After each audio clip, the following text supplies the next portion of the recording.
अस्सलामुअलैकुम, Nadeem Mughal here. Very warm welcome to all viewers. आप लोग मेरे चैनल को सब्सक्राइब भी कीजिए, लाइक भी कीजिए, शेयर भी कीजिए और हो सके तो कमेंट्स पास भी कीजिए। अस्सलामुअलैकुम, नदीम मुगल हियर। नाउ अब हम आ गए हैं क्वेश्चन 6, बैंक रिकॉन्सिलिएशन स्टेटमेंट 2018 का, रेगुलर एंड प्राइवेट।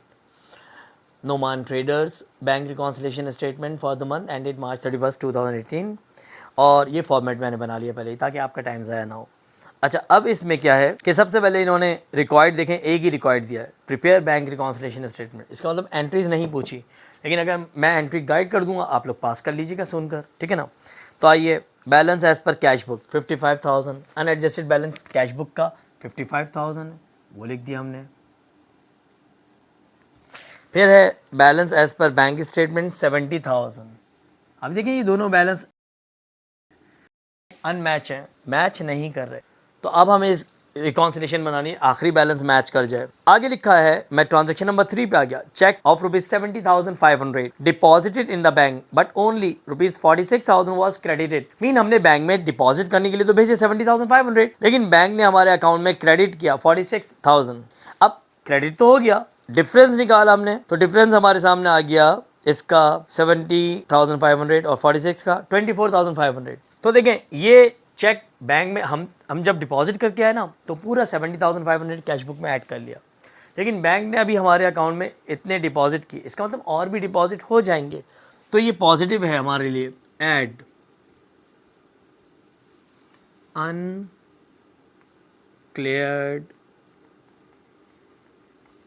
चेक, ये लैंग्वेज मैंने इसके लिए ली। हम चाहते ये भी लिखते डिपॉजिट बट नॉट शोन, लेकिन ये अनक्लियर चेक बेस्ट है, क्योंकि बहुत जो चेक 46,000 वो तो क्लियर हो गए, बाकी अनक्लियर, और अनक्लियर सुनने में ऐसा लगता है नेगेटिव है, लेकिन ये पॉजिटिव है। ये बैंक स्टेटमेंट प्लस होने है और इसका अमाउंट है 24,500।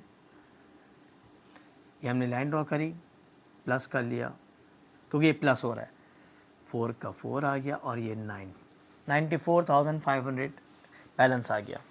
नेक्स्ट लिखा है इसमें, चेक्स ऑफ ₹63,000 इशूड। याद रखिएगा, जब चेक इशूड होता है वो हमारी चेकबुक से इशूड होता है, तय हुआ इशूड का चेक लेस होता, तो हमारे अकाउंट से लेस होने चाहिए थे 63,000, but only 31,000 presented for payment. लेकिन जिन जिन को हमने चेक दिए उनमें से कुछ लोग चेक प्रेजेंट करके आए, सेम मुराद हमारे अकाउंट से ये पैसा निकल गया, लेकिन कितना नहीं निकला इसका डिफरेंस निकालेंगे 32,000।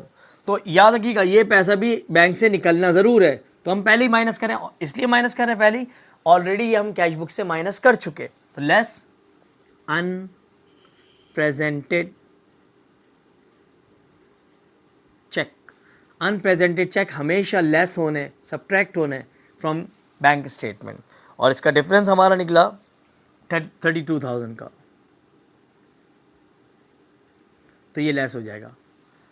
अब हमने माइनस कर लिया, 500 का 500 आ गया, 4 में से 2 गए 2 आ गया, एंड 9 में से 3 गए 6।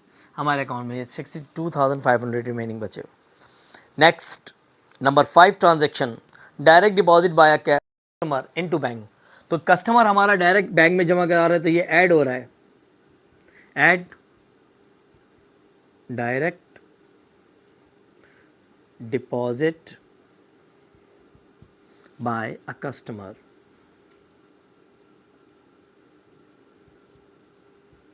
और कस्टमर ने बैंक में जमा कराया, तो अब हम कैश बुक में इसको प्लस करेंगे, और ये कितना डायरेक्ट डिपॉजिट हुआ 10,000, तो यहाँ आ गए हम 10,000 लिख दिया, लाइन ड्रॉ कर ली, प्लस कर लिया, तो ये हो गया 65,000।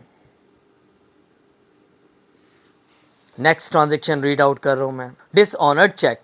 डिसऑनर्ड चेक कैश बुक में ही ऐड होता था, यानी कि डिसऑनर्ड होने से पहले डिपॉजिट करते हुए, और कैश बुक से अब ये लेस होना है, तो लेस डिसऑनर्ड चेक।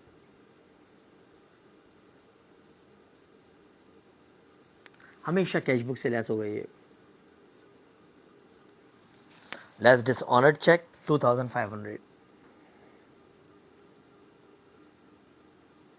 माइनस होना ये।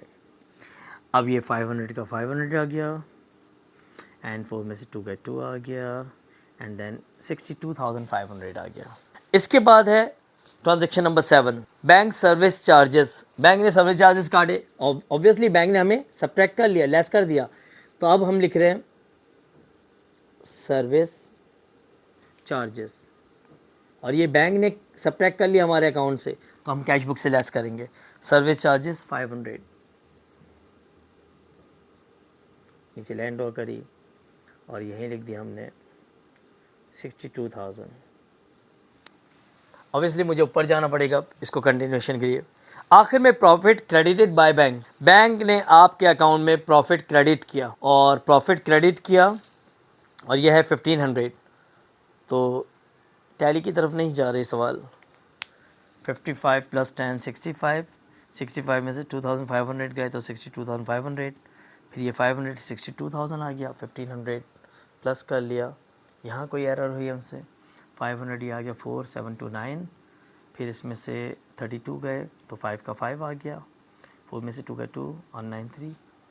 इस सवाल में ऐसा लग रहा है कि एरर है, बहरहाल अभी करते हैं इसको हम कंप्लीट।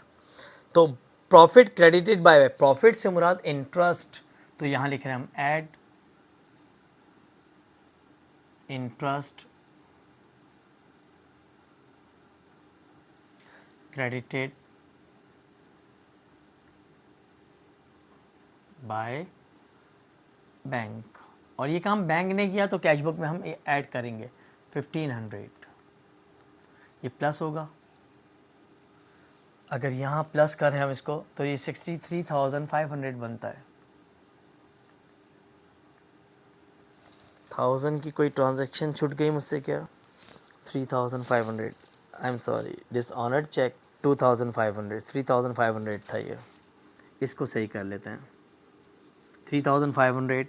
अब ये आ गया 61,500, ये आ गया 61,000, ठीक है। अब आपका ये सवाल टैली हो गया। 62,500 ये आ गया, ये बैंक स्टेटमेंट का बैलेंस भी 62,500 आ गया, और इसको हमने रूल ऑफ कर दिया। ये आपका एडजस्टेड बैलेंस पे सवाल ख़त्म हो गया।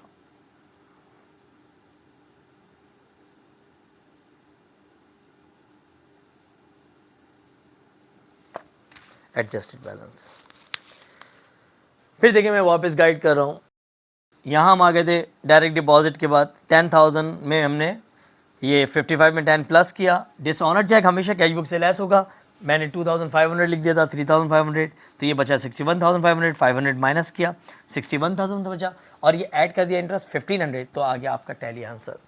इसकी एंट्रीज नहीं बनानी, लेकिन अब मैं इसकी एंट्री आपको वर्बली बता देता हूँ।